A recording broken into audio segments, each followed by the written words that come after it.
I'm Lena Mendoza. I'm an executive coach and business strategist. And I'm really excited because my friend Addie and I, as we cultivate our connection over the last few years, we found out that we had a lot of the same entrepreneurial journey and also the mindset. And then we asked ourselves, like, how much of this information is out there that do people even know, right? They only see all the glory, but they don't see the story that happened before. They don't see the test before the testimony, right? And so what is the success and the setbacks that are involved with being an entrepreneur? And let's be honest, what are some of the failures? So we're going to be raw and real. We're going to bring that to you in a weekly LinkedIn audio event. And we'd love for you to be our guest. And you know what? We would love for you to share that. So come and join us. Let us hear and let's share some nuggets with you in the Success and Setback LinkedIn audio series.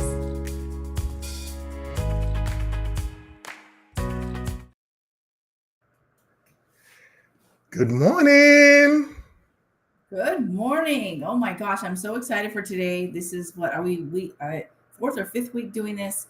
We have a special guest today, so it makes it even better, right? Yes, so it's awesome. Definitely. It's been very awesome journey, just meeting different people, entrepreneurs that shared their story, and we're really excited because all our entrepreneurs have been able to pull the curtain back.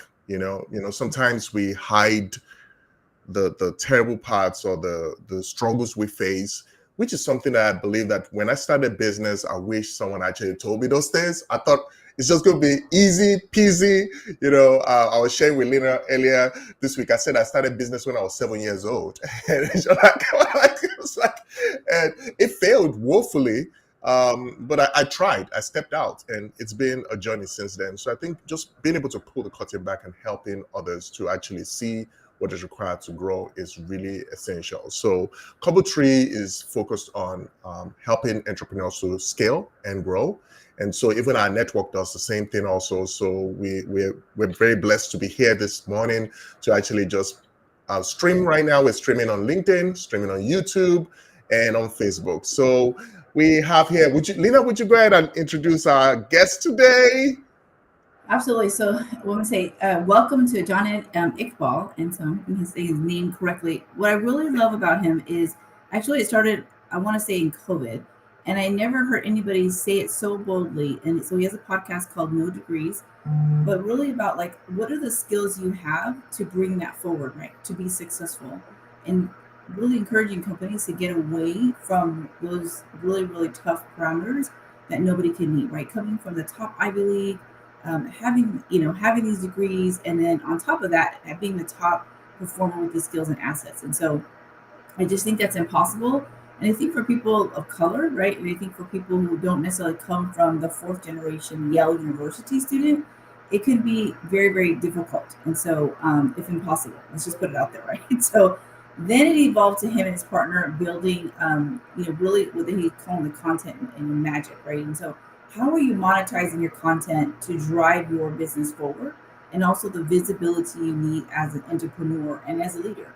And so a lot of people think branding is just for that person who owns a business or that's a social media influencer. But we're in the era of you should be branding yourself and you should be putting some content out there, right? How do you extend that thought leadership and set yourself aside from others? And so he's going to bring us some nuggets. I heard him a few times recently what he shares, and like he's very raw and real. So he doesn't hold back, and then he really meets you where you're at. And so that's what I love even more is that he knows what we've been through, and he says things that we don't talk about. So let's bring him on.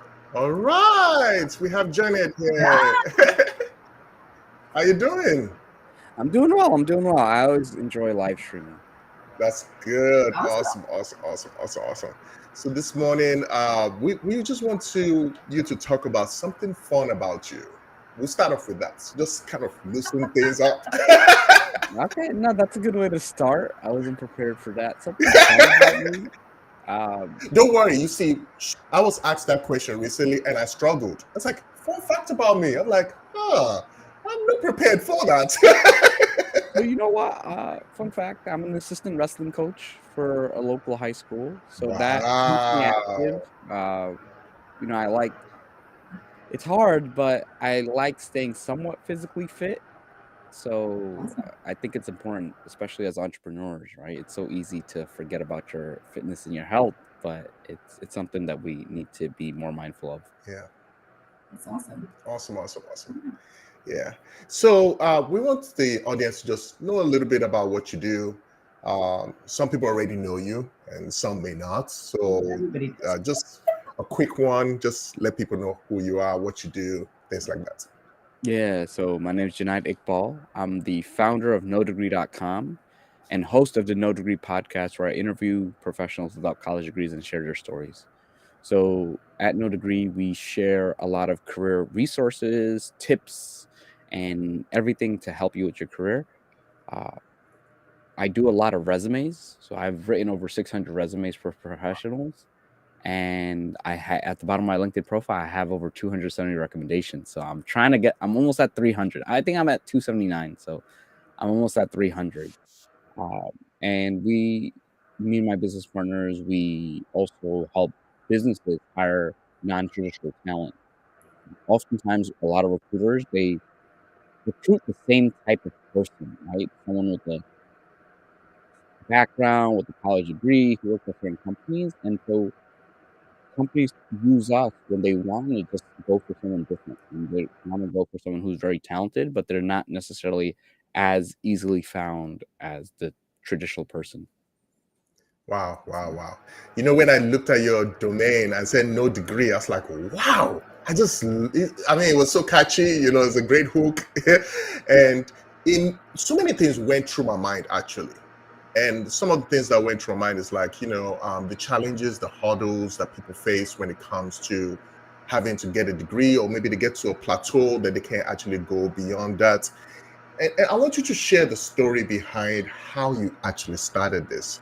How did you get to this point? Because earlier, when I was in school, I find it hard to tell someone that, oh, you don't have a degree. Oh my goodness, you need to go to school. Like, that was just me, because coming from Africa, everybody has to have a degree, kind of thing. Yeah, yeah, yeah. So No, go ahead. look, I'm from Bangladesh, so it's like same thing, and it's not even you have to have a degree. You have to have a degree from the right school, the right major.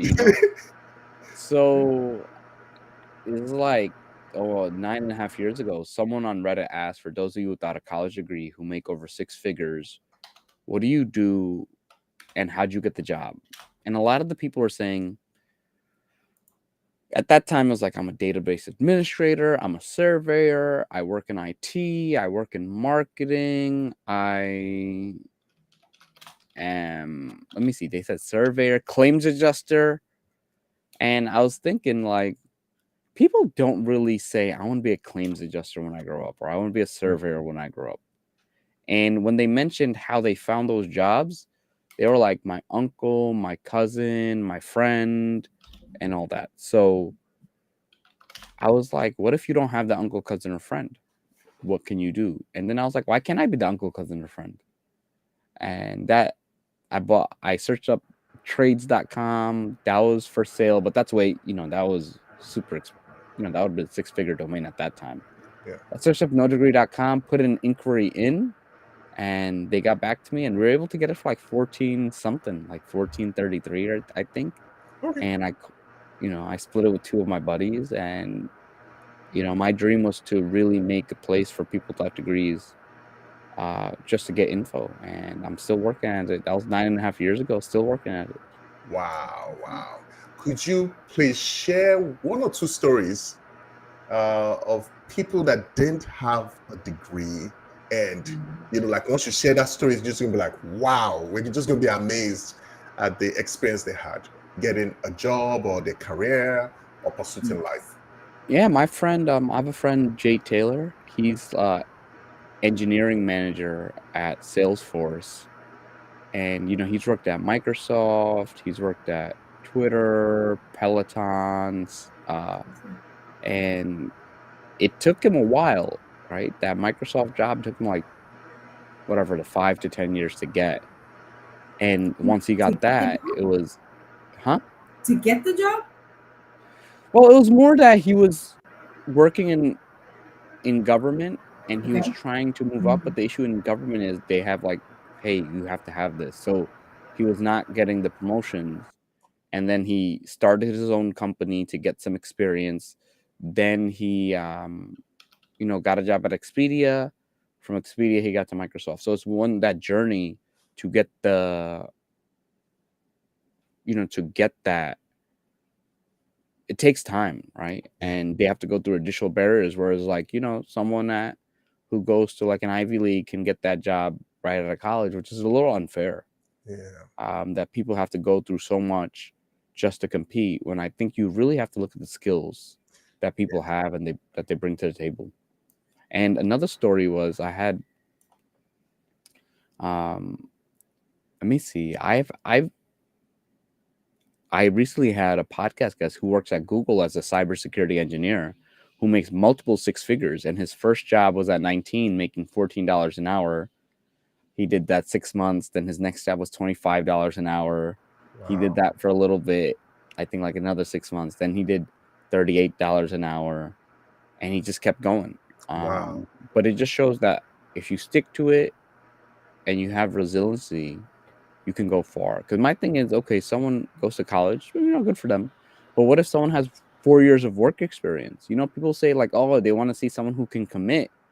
But plenty of people go to colleges for 4 years and they can't even stay at any job for 2 years. They keep on hopping, right? So I think you have to really look at the skills. There are many ways to show commitment and evaluate commitment of a person. Wow, that's awesome. My last question on no degree will be this. So one of the things I've experienced in the past is where maybe someone was maybe they were self-employed, right? And they built all this experience, and now they want to go back into the career field. How do you work with them to, because there are a number of things that have to happen. One, mindset change. Two, their resume, it's been like working with clients. How do you help them to actually transition from being an entrepreneur now going to getting a proper job from a company? Don't tell them you're self-employed. So, one thing is you don't have to say, like, when I'm preparing entrepreneurs to go back to a workplace, I say give yourself an organic title. Now, sometimes you have to downgrade your title. Like, you can't say CEO, founder, chief marketing officer, whatever. Because what happens is hiring is risk management. They have to make sure, they have to get someone with the right experience, which entrepreneurs have, but they also have to make sure they don't get someone who's going to leave. And now they don't want to get someone, recruit them, and then see that they don't have, like, they're overqualified or something. So they're not gonna, like, I've seen someone, he put like a high title, but his title would actually be like marketing strategist, because a head of marketing in a private company is different than a head of marketing at a smaller company. The other thing is, make sure if you ever have your own company, don't put it like Jonaed Igbal Marketing, because then if I go, they're gonna know. Give it a name that you could shield back, and give it, what I always say, you want to do a lateral move, so a similar title, or a jump up. So don't call yourself director of marketing if you're looking for marketing manager roles, because they don't want to downgrade your title. So that's one way. And then, just kind of don't talk about, hey, I'm the owner. Just talk about the work that you did and how you got clients and how you did that. And just say it's a smaller company and now you want to go for a bigger company because you want to focus on XYZ. That's awesome. I was pointing to the screen because I'm not trying to, because I was like, that was the question I was going to ask. But so I'm going to tell you, there was a few people who told me that I think I needed to get a degree before they own a business. Like, they want to go get an MBA. Have you ever heard of that? Or they need? I hear that all the time. Like, I need it. And it's like, What the heck? most people with MBAs will tell you that it doesn't make sense. Like, MBAs prepare you for consulting roles, and they prepare you for certain type of, actually, I don't even think they prepare you for that. I just think consulting companies prefer MBAs because work experience, is always different. But I see that all the time, and I'm like, why don't you start a business? Or why don't you, not necessarily start, why don't you help a business and learn the ins and outs? I think, like, read a lot of business books, start doing research, and that will help you in business more than an MBA will. Absolutely. So I asked that because or lead into that way, I hear it a lot where they're like, I want to get my master's. Before I get this, I really want to before I dive into getting a business. And I'm like, well, I don't think you need that to um, to be successful, right? In that way. And so you want to do that for your self fulfillment. That's different. And so I want to ask you. So you share that quite often about content. What are entrepreneurs doing wrong, or not doing, right, or can improve when it comes to their content on their social media or digital marketing? Like you share that quite often. So one thing that I'll say is people really underestimate what it takes to create good content, and people really underestimate what it takes to create content that's relevant to your target audience. And you have to combine a mix of that. Okay. Uh, because I see all the time people will make basic mistakes. You have to like observe what type of content does well, why does it well, and then kind of develop a style. Because I still see people who are posting and they have like 30 hashtags on LinkedIn. And I was like, you should know that like that doesn't Right. work, right? Like it's like spammy. Um, and then once people start getting good at content, I think people make the mistake of they focus too much on likes. Okay. Uh, so because it can get easy, there are cheap ways to get likes on platforms, but they're not necessarily good for your business. They may get a lot of visibility. Like I know a lady on LinkedIn, she had 1 million followers, or she's close to 1 million followers, Hmm. but she does not make much money because all she does is repost viral videos from Facebook, of like cats as their own comment, but that's not her content.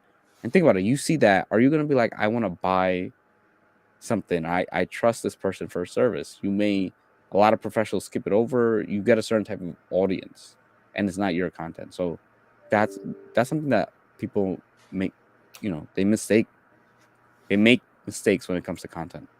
Okay. So let's take it a step back then. When you share content, so talking about how you really help people monetize content, right? Tell us what content means then. What does that mean?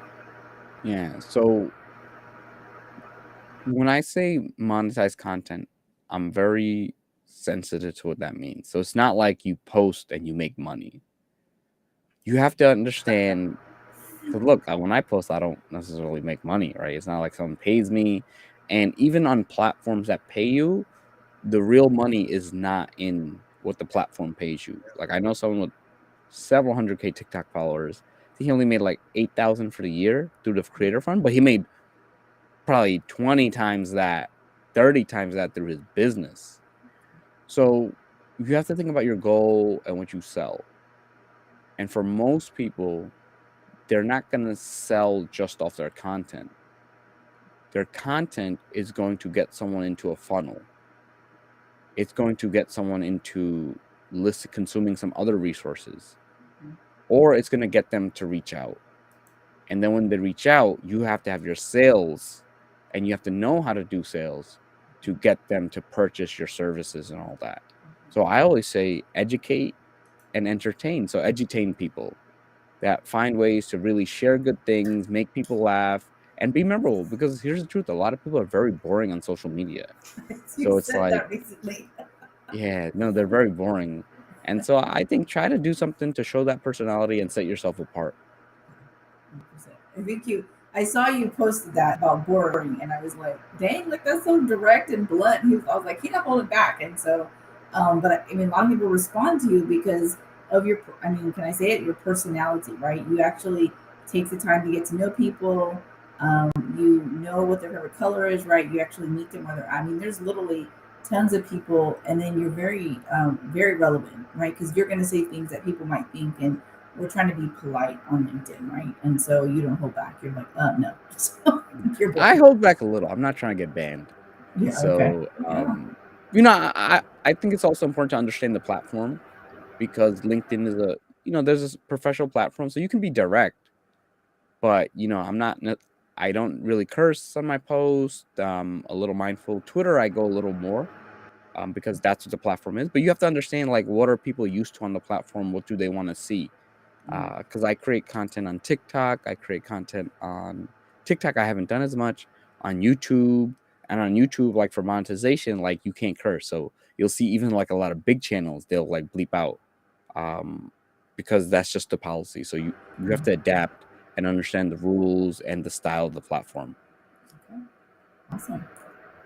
So you've dealt this business for 9 years. I would like to ask, what was the struggle? Tell us when you were having a hard time, because I can't imagine that people necessarily immediately flock to you, right? Yeah. And so because they had to one be vulnerable, going, well, who's this guy? Like, how can he actually help me, right? So tell us a time that you would say like was something that set you back or was a challenge. Yeah. So the first 5 years, no, 4 years, I was part time. So it was, I had a couple, I had 2, 3, I don't know, I had business partners come and go, right? That's something that happens. So I was part time. So I would work full time and do it on my free time, and my business partners would do it too. Now, eventually in August 2018, so before that, it was a lot of like upskilling. Like I would practice my public speaking skills. Like I was part of a Toastmasters club. I would do a lot of research, learned a lot about the business model, all that, marketing, SEO. Then in August 2018, it came to a point where it was like, I live at home with my parents and I'm very fortunate. And, Yeah. people say, oh, you need to move out. And I'm like, why would I add that expense when I can reinvest that into my business? And a lot of people don't realize it, that if a lot of times you're a minority and you don't come from a wealthy background. And you see a lot of these entrepreneurs who are young, they come from backgrounds where their parent, like if they fail, they're okay. Their parents have a house, they have all that. If I fail, like my parents just die, like in their old age, they just have a terrible life. Like that's the reality. And this is something that a lot of people don't talk about, that Hmm. you're not going to get a house that's passed down. You have to take care of your parents when you're older, and these are things. So, I've always lived cheaply, and August 2018, I was like, I'm at a point where it's like I could do this full time. I have so much to do. I know what I'm going to do. I quit my job, and I didn't make money for 15 months. And I started about like 7 months later, I started being active on LinkedIn. I started networking, creating content. And after like maybe like 10 months, my friend told me, he was like, hey, you should start writing resumes. And then that's when I started making my money. And then I did well, raised my prices, and learned a lot along the way. So, it was tough, right? Thankfully, I have good credit, but, That's important. not really earning. Like my tax returns for 1 year was like 10 or 14K. It was really low. I just did what I could to scrape by and make some money, but that's something that a lot of people don't talk about. And if I were to do it back, I actually regret. I should have quit like a year or two later, because then I would have had more savings and I would not have to worry about money. And I would, like, the first dollar is the hardest to make. Once you can make $1, you can make $2, then you can make $3. But if you don't make that first dollar, you're scrambling, you're trying to figure out. So if I was able to make money while working, then I could use more time to make money instead of like figuring out that 0 to 1 is tough. That's awesome. That's real. I mean, I love that. That's real because people don't talk about it, right? And then also, some people call it first generation entrepreneur, and so you have to like be scrappy and know it yourself. So awesome. Thank you for Yeah. sharing that. Yeah, definitely. We don't talk about the ugly side for many reasons. Sometimes we actually forget where we came from, and sometimes we're not comfortable sharing it. I remember when I was staying with my sister, and we were splitting the bill to stay in the apartment.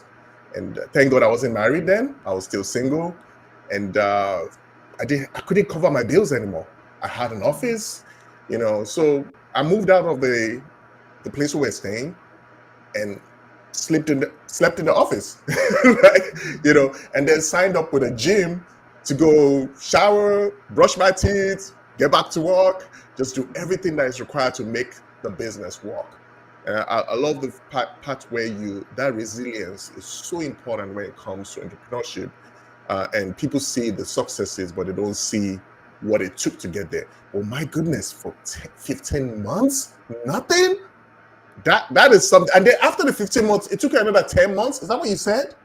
No. After that 15 months, the thing is, or a lot of people don't realize, if you don't make money for 15 months, you also have to so even when you start making good money, you have to recover from those 15 months. Like, that's what people don't get. So it's not like, oh, 15 months, now you make 15 months of making money. You're at kind of zero dollar-wise. Yep.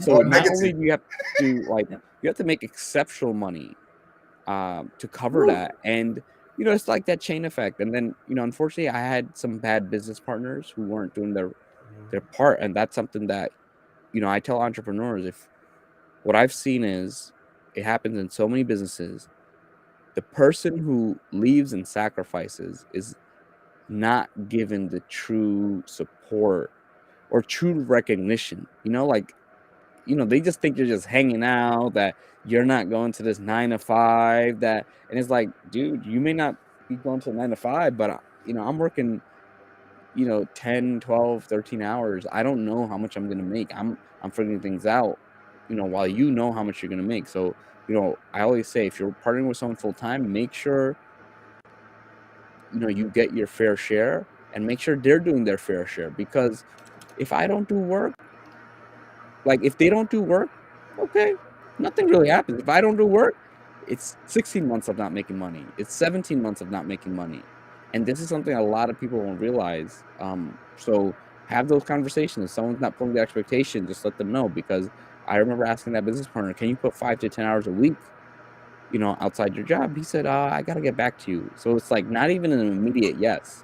And unfortunately, I'm going to say one of the most important qualities in a business partner is they need to be able to work and make $0 an hour. And this is something that a lot of people struggle with, because when they work at their job, they make money. Yeah. And as a business owner, you have to do things and you have to set up revenue streams. It's not like, hey, we work on something, we're gonna make revenue in 1 month. It's like, hey, or 1 week. We have to set things up. Things that I've done years ago are helping me make revenue today, but it's trial and error. And I've seen people partner with people like, hey, this person works hard at their job. They would be a good business partner. And I'm gonna tell you, you need to get people who are doing things outside of their day job and not getting paid for it. Those people make the best business partners. They have to see that long-term vision.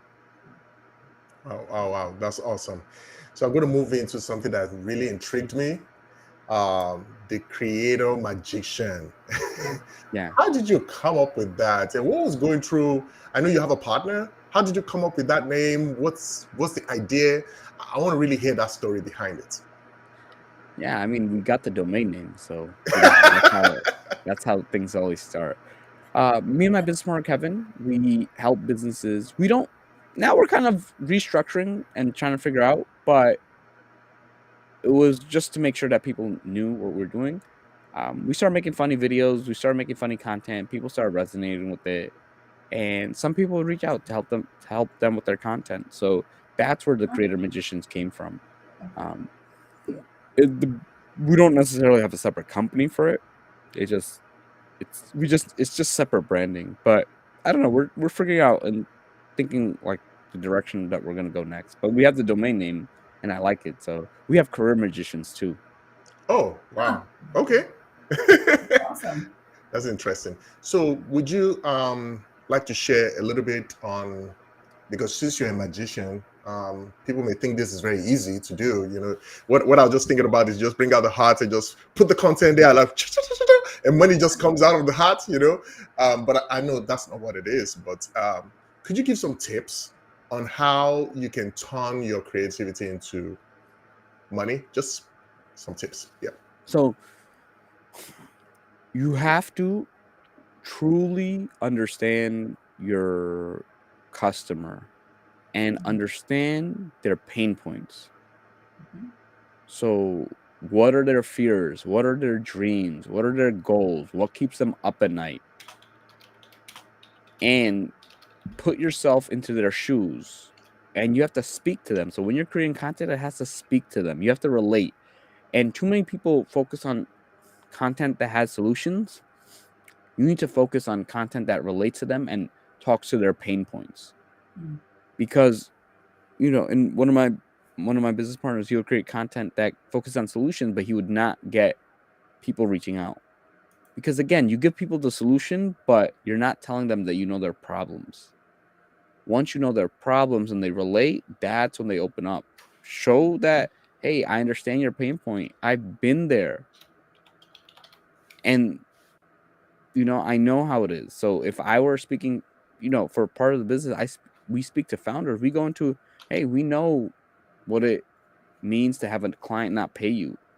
We know what happens when they're late in paying you. We know what happens when you lose a key employee. We know what happens when you don't make any revenue. Now, if I start doing that, now I can talk about, hey, here's how you need to protect yourself. But you really need to dive into the pain points, go into that customer's mind and relate to them and keep on creating content that speaks to their pain and that shows how can you get away from that pain. And once you do that, you'll know you have some success when you start getting quality comments. That's why you can't be like, hey, work hard, those simple Stay humble. agree, work hard, agree if you want to succeed. But it's like, okay, that's so empty. It's so generic. Yeah, will it get likes? Yeah. But will it get good comments? Like, yeah, cool, amazing, thanks. You want to have people who are sharing their stories. And then you DM them and you let them know and you focus on having meaningful conversations. The sales will come. They'll see you as the person to go to, but focus on generating meaningful conversations with your target audience. That is so awesome. One of the things that crossed my mind while you were talking is having started business about 20 years ago, I've seen transition in how we do business, even though the principles of business is still the same, Yep. but just the landscape, right? So you have the offline experience, go door to door, knock at the doors, and then you now have the online experience where it's a little different, right? Sometimes there are entrepreneurs that are still struggling with that transition. I know you assist people in transitioning from being an entrepreneur to getting a job. How do you help people transition from the old way of doing business? They will tell you they're not doing it that way, but their actions show that they're still stuck in the past. To actually transition into the new trends, and we've not even talked about artificial intelligence and all the trends that are happening now that actually 10x, what you have. How do you assist? I want you to talk about how you assist someone that's still struggling in that space to actually transition into today's landscape of digital marketing. So, one thing I'll say is you have to focus on a target customer and message them in a way that relates. I get so many people reaching out, and the ones on LinkedIn specifically, I have like 42,000 followers, like 20,000 something connections. So it's like, unless you have a really unique service, I already know someone in my network that does it. And I'm going to prioritize through referrals and all that. And most people send me generic messages and all that. And it's clear they haven't looked at my profile. Like, I'll have people like, hey, I'll help increase your LinkedIn engagement. This guy was only getting like 5 to 10 likes. So it's like, now, maybe he could teach me something, but I'm going to be hesitant to use someone like that. If I get a referral, like, I'm going to go ask, like, hey, Lena, who would you recommend who does XYZ? How do you say his name? Adiseye? Adiseye, yeah. Adiseye. So if for you, I would ask, like, hey, who would you recommend for XYZ? That's how I get a lot of people. Or if I see someone regularly interact with me, I'd be like, hey, I'm interested in this. So it's like you have to really focus on building that relationship. Now, look, sometimes you have to do that cold outreach. But if you're doing cold outreach, you have to do it for a target customer. You have to do it for someone who focuses like you have to speak to that target customer. So if someone reaches out and they're like, "Hey, we help social impact entrepreneurs," I'm more likely to listen. And it doesn't matter what pitch. Like I had someone reach out and her automation wasn't right. She was like, "Hey, I help millennial women with blah blah blah," and I was like, "I'm not a millennial woman," So it's like, look, she had the right message. It just went to the wrong person. So she's actually doing it better than someone who sends a generic message. I get so many like, "Hey, I'm so impressed by the work that you do. I want to support you. Let's connect." And it's like, I know you're sending that to so many people. So it's like a little customization goes a long way. Wow, that's awesome. I think one of the things we tend to forget is these are real people online, right? And if you won't do that offline, why do it online, right? You don't just approach someone and start talking without making some type of warm connection, right? The same way, also, if you're going to marry a woman, or a man, or you get married, um, you don't just say, "I'm going to marry you." I'm like, "What? Do I know you?"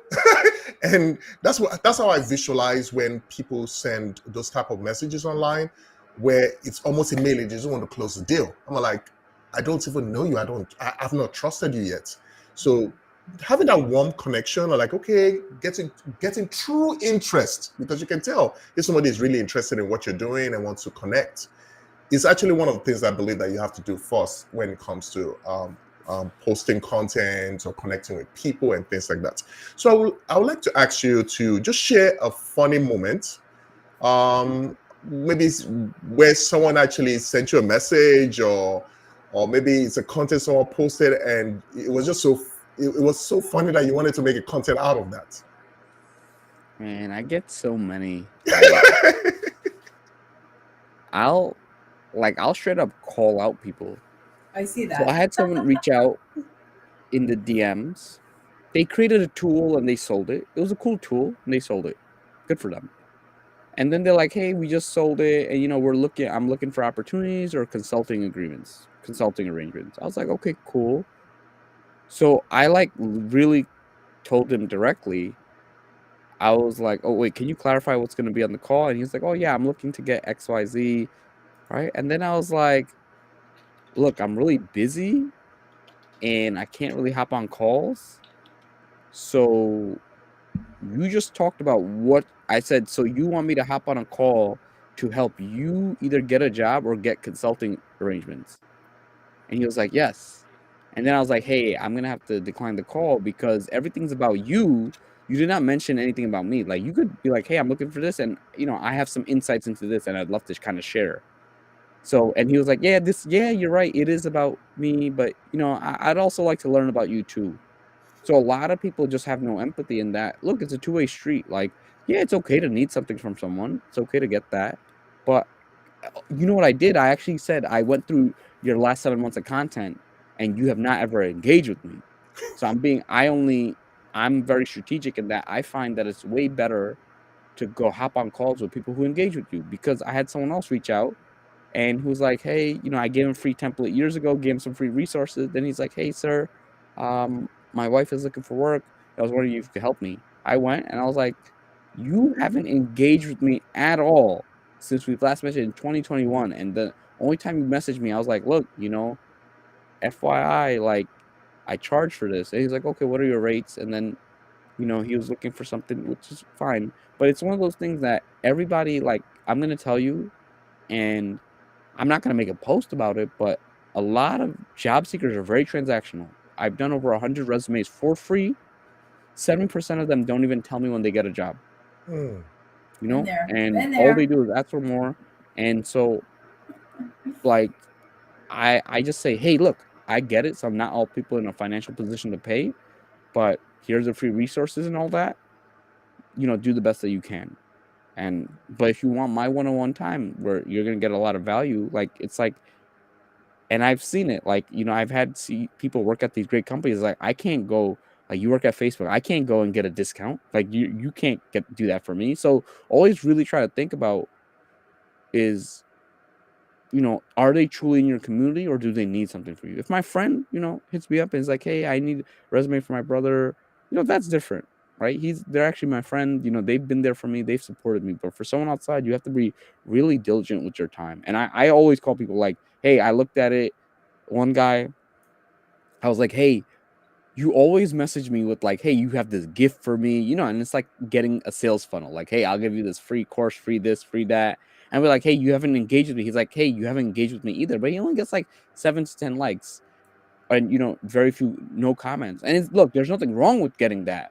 But it's one of those things that, look, I trust me. I not only do I have to answer all my comments, I gotta make sure that I engage with those people who engage with me, and then I gotta be on the feed. So it's like, if you're not there, it's very hard for me to keep up, right? Like, Lena, you're always supporting my content, and so when I see you on the feed, I'm gonna go out of my way. But if you're not even supporting my content, you're probably not even popping up on my feed in the first place. So it's like building relationships, right? So it's like, hey, and it's really about a quality relationship. And so I think people forget that they are being selfish, if I can say that, right? They're just like, hey, can you help me? But also not extending some support for you, right? Like, I want to support you too. But I think I think they come into fear, and that's where it comes from. I think fear, and then they're just kind of overwhelmed, and so they're not really thinking clearly about really like, how can we work together? And I want to share something that is pretty vulnerable for me. Like, I'm in a transition and I need your help. And so, when I think people just skip 10 steps to get to you. Yeah, And and they're then, like, I need you. yeah, and then the other Yeah, thing is it's also respecting time. I get so 100%. many people who they're never thinking about, okay, this person has to pay their bills. This is what they do full time. And even if it's their free time, right? It's like you have limited free time. So that's something I think, like, as an entrepreneur, content creator, please protect your time. Give, be around, help other people, but you also have to make sure you give to yourself. And sometimes people say, hey, do you have time? I'm like, look, I'm not free till like next week. I'm not free till like whatever, if you're looking for that, and stick to it. I love that. That's awesome. Protect So your time. I love that. you don't even know how like expensive that statement is. It's like, because I'd asked somebody that recently and said, I get about 5 people ask me, like, what was your career trajectory? And I didn't want to sound bitter, but like, I didn't get a thank you, like, Yep. like nothing. I didn't hear from them again. Then went off into La La Land, and now, a few months later, I'm sure myself and 10 other people gave them that same information, and they're like spitting it out on LinkedIn, right? And they're like, I'm amazing. And I'm like, oh, so good. Awesome, right? But then nothing, and then until they need something again. And so, but the suggestion I was given was, if you have the time and you're willing to give it, then give it with no expectations. And so, so I think it's just a fine line, but I think mostly it's understanding to protect your time, and time is money, right? And so, especially as an entrepreneur. So, I'd like to ask this last question before we go into audience questions: is what would you say? What sage advice would you give to entrepreneurs? We're coming into 2024. What sage advice would you give us to really navigate this online and digital space? Consistency. I think so many people, they're like, hey, I want to do well on LinkedIn. I want to do this. I'm like, I'm hitting 5 years and I'm still learning things. I'm still figuring things out. It's going to take time. And so I always say it takes time or money or a combination of both. And if you don't want to invest, like, you're going to run into issues. And, I've paid thousands of dollars online. I've paid for coaches. I've gotten a lot for free, but it's also because I've given that a lot for free to those people. So it's like I get in conversations with a lot of people and they see that I've been consistent. So they're willing to share, they're willing to take their time out. But it's also because I've supported them in so many ways. So that's something that you have to really be mindful of, that it's going to take time. It's not going to be easy. You're going to make mistakes and you're going to have ups and downs. I think so many people forget that there's going to be ups and downs. Like, I had a virtual event business. We did like $1 million in sales in a year. And then that business lost like 95% of the revenue. So that happens as an entrepreneur. You have to be there. But thankfully, I saved, I paid off debts. It put me in a better situation and I learned a lot. And then you move on to the next thing. I, Wow. I, I'm going to tell you what I think is one of the that was like a lot of rich information. But the LinkedIn part, right, is that I'm still figuring it out. Right, I've been doing it for 5 years, and so learning how to navigate on this platform. And so I think the people like they try to ask me sometimes too, and I'm sure they do. Like, how do I use LinkedIn so I can get out there more? But it's like you can't like do that in 3 seconds, right? And you can't Yeah. do that like in bam the third. So when you say 5 years, I'm like, no, that's real. Yeah. You know how you know how I counter it? How do I grow on LinkedIn? Or how do I get a job? How do I get Yeah. this? And I say, if I could answer you that in a few sentences, you would already have a job. You would already grow on LinkedIn. Like there's so many moving parts. Like we did a social media workshop for a client, and that was just scratching the surface. It was like 3 hours. So it's like, I'm not gonna spend 3 hours with you. Like, if you want help from someone, ask them a specific question. And the other thing is algorithms and all that stuff change, which makes it tough. Right, and then just like it's a lot of things, right? Getting to sharing something personal about yourself, right? And there's like way more invested into it, and I don't think people are willing to like look at that. They want to be on LinkedIn to be seen, but they're not willing to do what it takes to be visible, right? Yeah. And then also that have that exchange of a relationship with somebody else. So you shared a lot of nuggets, and I hope people were writing this down and going back and rewinding it so they understand that you can't just reach out and be like, "Give me the magic for LinkedIn. I'm going to learn it in 30 days." I'm like, nope. It's and even that people kind of hold back putting themselves out there and sharing it with me a few times, going, "Oh my gosh, I was stressing out when you told me to do that," and because they're not used to, they're not sure what the format is. They're afraid to put themselves out there. So even that is something they have to overcome as well. And we all have done it, we still do it. It's not a perfect trend, kind of part of our business, right? So, yeah. Anything else you want to share as a fun fact, or like anything you want to, we want to share about your business? Yeah, I think check out the podcast. I passed 180 episodes to No Degree Podcast. Awesome. And Yes. again, I'm gonna lean on I'm still figuring things out. Like I think 10 episodes ago, I started changing my intros Okay. to make it more engaging and better. So it's like, be consistent. I see some people start podcasts, they say 90% of podcasts stop before 7 episodes, 99 stop before 21 episodes. So if you're going to do it, do commit. Don't just start because you think it's fun, because these are commitments. These cost money, this costs time.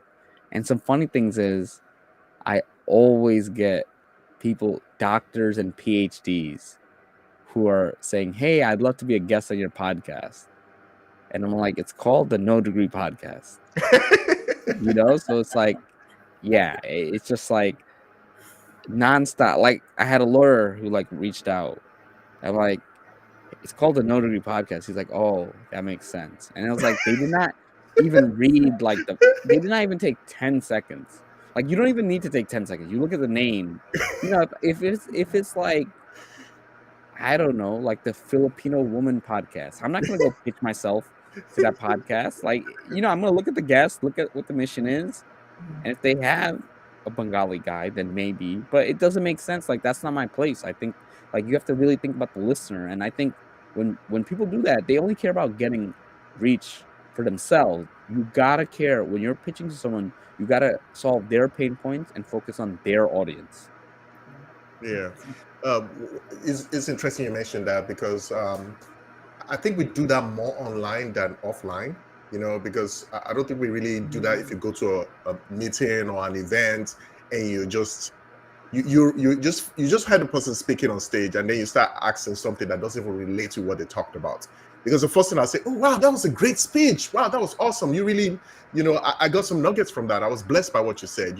We do that offline, but I think we need to learn how to do that online more, even though we can't see them. We get all this automation and all this systems that are like, okay, I need to get 10 podcasts this month. So let me just look for 10 podcasts. But we're really not taking time to get to know people, get to connect with people. There are people that have relationships with for years and we've never seen in person. Like, but if you hear us talk, it's like, wow, where did you guys get to meet? Online? Really? Have you guys met in person? No. Like, because let me share. My business partner I met him for the first time in 4 years in person in December. So Wow. last month, and we Wow. did over 1 million in sales. We spent probably over 1,000 hours on video together on calls and this and that over the years. And now we met in person. So that's the beauty of online. And he's a better business partner than a lot of the people that I met in person. That's interesting. So, Lena and I, we've not met in person yet. Can you tell? Not can't tell. So it's been awesome having you on this broadcast. I've looked around in the comments.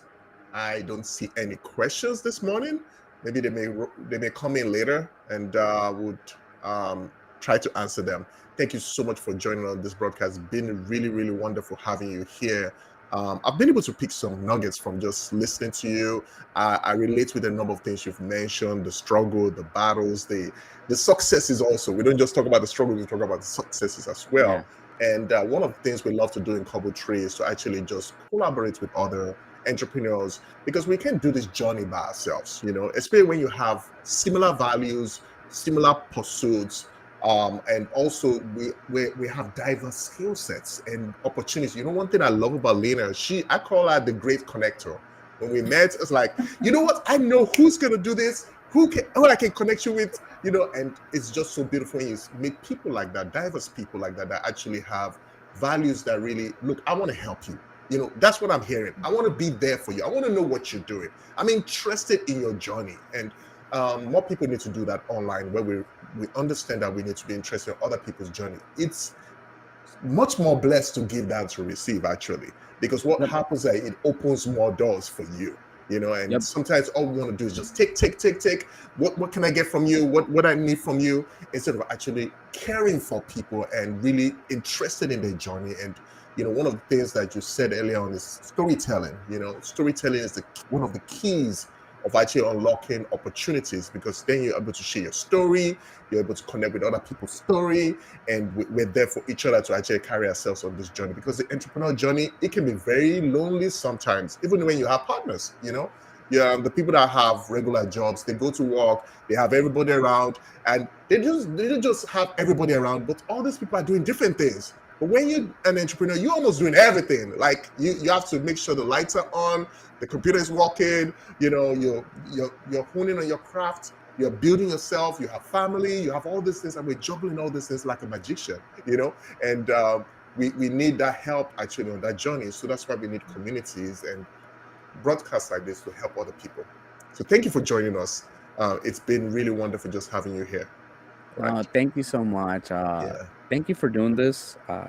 It's good to have these conversations, and for anybody in the crowd, continue watching these things. I think you're going to see so many people drop nuggets, and I've learned so much through podcasts and listening to other people's live streams. So, continue this, don't stop, and looking forward to seeing it grow.